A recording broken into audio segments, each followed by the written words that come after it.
Europe 1 matin. Il est 7h12 sur Europe 1. Dimitri Pavlenko, vous recevez ce matin le directeur de l'Institut pour la justice. Bonjour Pierre-Marie Sève. Bonjour Dimitri Pavlenko. Bienvenue, Bonjour à tous. bienvenue sur Europe 1. Alors l'IPJ, un groupe de réflexion sur les thèmes de la justice et de la sécurité. Aucun fonds public perçu par l'IPJ. 4 jours après le meurtre de Thomas, 16 ans, dans cette salle des fêtes de Crépol, les gendarmes ont arrêté hier, on l'a dit, 9 suspects. Visiblement, 7 d'entre eux envisageaient de quitter la France, direction l'Espagne. L'auteur du coup de couteau mortel serait parmi eux, selon le procureur de Valence. Alors, c'est peut-être le dénouement policier de cette affaire, en attendant maintenant ses suites judiciaires.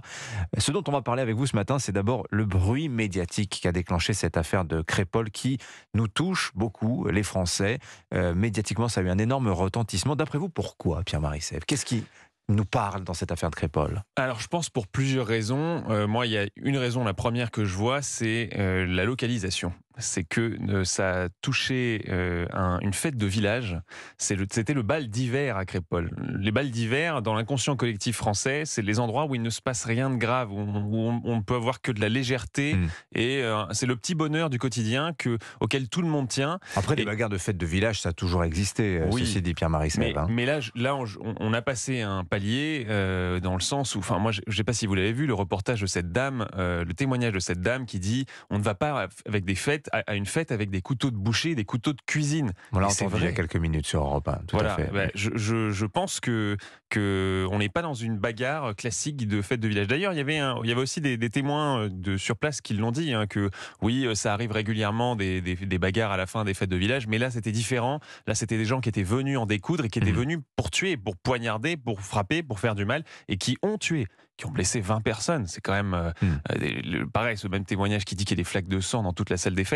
Je pense que la localisation, le fait de toucher à ce petit oasis de tranquillité qui persiste encore malgré l'insécurité qui progresse dans toutes les grandes villes. On a tous l'idée que quelque part en France, il y a des endroits où on ne va pas se faire agresser dans la rue, attaquer, etc. Et peut-être pas. Alors dans le cas de Crépol, on a aussi cette configuration, donc une bande qui viendrait de la ville de Romans-sur-Isère, 35 000 habitants, dans ce petit village de Crépol, 500 habitants seulement, les deux étant séparés d'une vingtaine de minutes de route.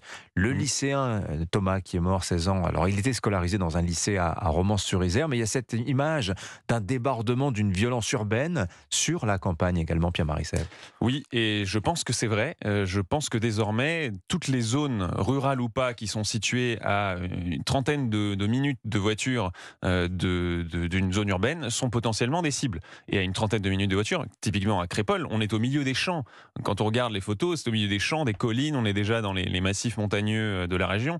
Donc voilà, il y a une espèce de tentacule de toutes ces zones urbaines qui désormais concentrent les problèmes. On n'est plus uniquement, vous savez, pendant longtemps, typiquement les émeutes urbaines.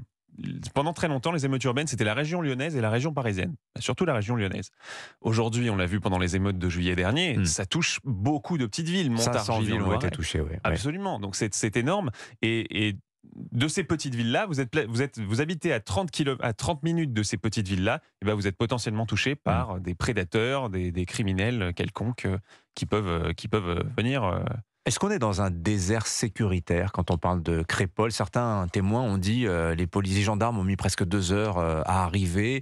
Le jeune Thomas, on l'a appris, est mort dans l'ambulance qui l'a mené au centre hospitalier qui se trouvait à près de plus d'une demi-heure de route. Est-ce qu'on est dans un cas de figure où Crépol, village tranquille effectivement, mais un peu loin de tout finalement, loin des services publics ?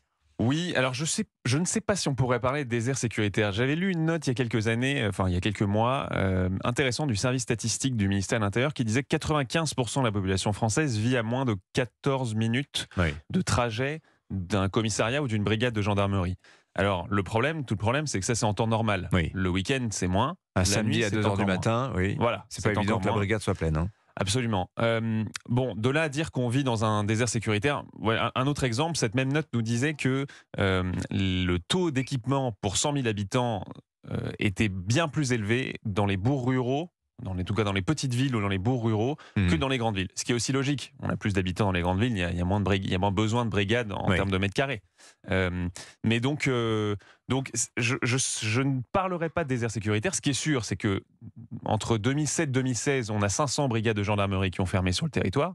Et donc les 200 dont nous a parlé Emmanuel Macron l'année dernière. Début octobre, l'annonce en était faite. 238 brigades, absolument, effectivement. Donc une pour le nord de la Drôme, justement. Et ça paraît bien peu par rapport à toutes les fermetures. Là, je vous dis 2007-2016, mais il y a eu d'autres fermetures depuis 2016. Autre phénomène qui est documenté, alors au-delà du cas spécifique de Crépol, c'est la dissémination de la narcodélinquance depuis les villes en direction des campagnes. Ça avait été bien montré notamment dans un documentaire de notre confrère Frédéric Ploquin, La drogue est dans le pré, où l'on voit que la drogue, c'est une zone de stockage, c'est une zone de repli, c'est une zone aussi de conquête commerciale pour des trafics de stupes qui viennent de la ville et qui ont trouvé dans les campagnes un nouveau terrain d'expression. Oui, et moi je me souviens aussi d'un article dans le Figaro de Jérôme Fourquet qui disait que dans l'Ardèche, par exemple, vous avez 14 points de deal. Dans l'Indre-et-Loire, vous en avez 15. Donc c'est des départements où normalement on s'attend à une certaine tranquillité et on n'a pas un, pas deux points de deal. On en a 14, 15, 16, voire parfois plus. Donc ça, c'est évident que c'est un vrai changement.